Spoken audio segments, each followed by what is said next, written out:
Okay, hi, this is my final project. My name is Zachary Scott. I chose an electric mini bike to be my product. Um, we took a 1969 Honda QA50, converted it to electric. It has a 48 volt motor, 52 volt battery, and it goes 32.7 miles per hour, which is the top speed for a total distance of 18 miles per hour. The target market. My main target market is college kids aged 18 to 25 that are looking for something to ride around town or around the campus. It can be for any age above 18, just for a leisure ride to the water, or it's the perfect campground cruiser, just to get out and ride. Why an electric mini bike? I chose this product because I love bikes. I have a Honda Z50 that I ride up north when I can. Where I live, it's not the best area to be riding a semi loud gas bike up and down the streets. Really makes some neighbors mad. Also, the potholes are a death trap as well. Your wheel gets stuck in there and you can go flying right off, going 32 miles per hour, very dangerous. While an electric can be two times or even three times the price, it's the most practical for a city suburb use. It can have the same speed and torque when geared correctly. Gas engines, just right off the bat, have more power, more torque. Like for example, the Z50 here, pictured here, only has a 30 tooth back sprocket. The electric one, which is that one, has a 45 tooth. And to get that, it's the same top speed of 32 miles per hour. So just crazy how gas are so powerful, and the conversion to electric definitely needs a bigger backer sprocket. Existing products. There are a ton of other electric bikes on the market, but it is rare to have a QA50 style, the vintage style look. Most are modern. It's a crossbreed between a mountain bike and a dirt bike. While nothing is wrong with these bikes, they aren't for everyone. Pictured here, the bottom one is a Suron. This goes for $3,500. Top speed is 50 miles per hour, but it's definitely completely different than my product in terms of look. The top one is a gas dirt bike, but picture it with an electric motor. That's basically what these Surons are looking like. Definitely different than the vintage style. The product dimensions, it can be different depending on which vintage bike we go with. But for the QA50, we put on 10-inch wheels, 40 inch. It's a 40-inch frame, 30 inches tall.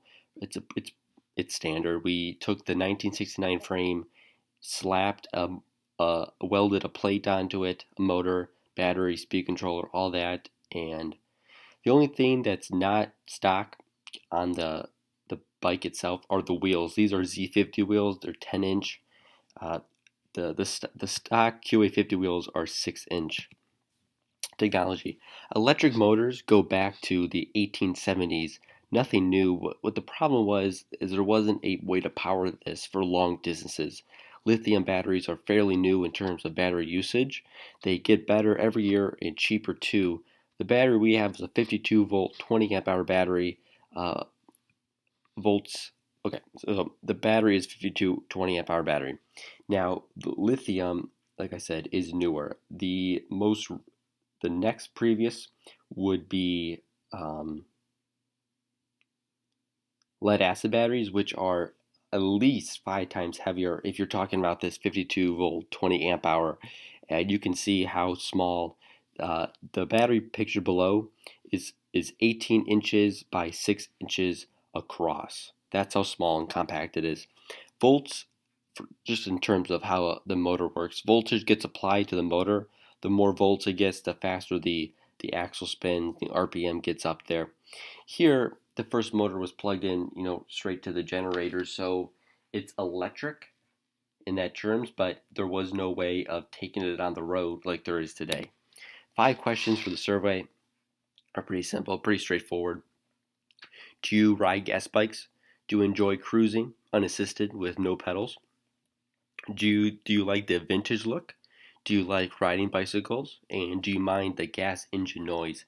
Now, again, I don't mind the noise, but neighbors in the city suburbs definitely do.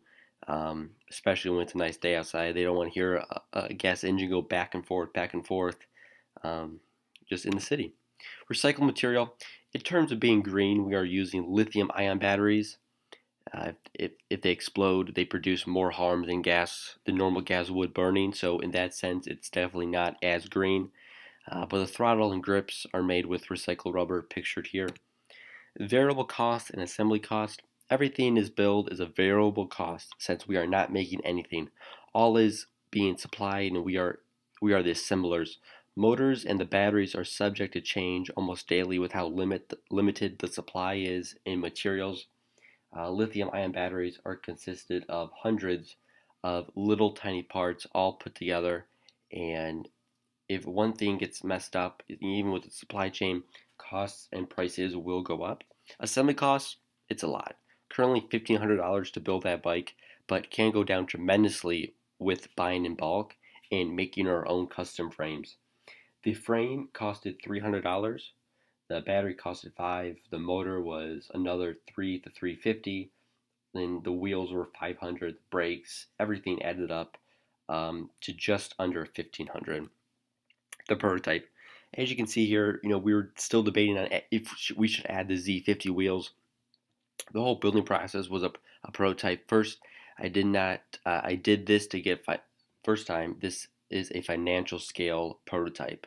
I built electric things in the past, but that was $100 or less. This is 15 times what I'm usually. So, like I said, with the wheels, either stock 6-inch or Z50 10-inch. The Z50 are 3 times heavier, but we are going faster because of the larger diameter wheels. Which throttle do we want? Do we want the on-off accessible with the setting of 3-speed right there, right on the handle? All these variations that we had to consider when making this bike. Patents. There are only 2 patents that are filed that are similar to my product. First is an electric motorcycle, and the other is electric motor. Even though that motor is really for a mowing deck application, electric motor. The oldest patent is that electric motor, which is the whole concept my product is based around. February 25th, 1837. That was the first DC motor. The patents for the electric motorcycle is similar as can be with the concept of how a motor with battery with 2 wheels. The only difference is overall size of the bike or the motor placement. The motor patent, well, that's exactly what it's a motor. Only slight difference is mine is a brushless motor, and that is also patented, brushless DC motor. I have found an intellectual patent by Super Soco in 2021. They have 1,500 patents, so it's safe to say they know what they want. Date chart. Here's my dates: 1-2022, start designing, buying all components, start prototype, get first reviews, fix prototype, review, final prototype, final check through, get pre-sales, fix any recalls, sell on Black Friday. Here is the top speed, 32.7 miles per hour, registered on the clock. I just added a couple more pictures of honestly, it's going back to the dates here. It's right now we're in 6-22 to 7-22 range. We do need to make all these semi-waterproof in the sense of splash waterproof. All these are exposed. You could splash, but it's not ready for the market, obviously. Other than that, we have the brakes, a phone mount. We have a back brake, front light. Everything is ready to go. This gas tank is obviously just for cosmetic. It's 1969 gas tank, but it's just for cosmetics. Seat, everything's all good to go. Just like I said, just got to cover this all up, and then it's ready for the market. Thank you.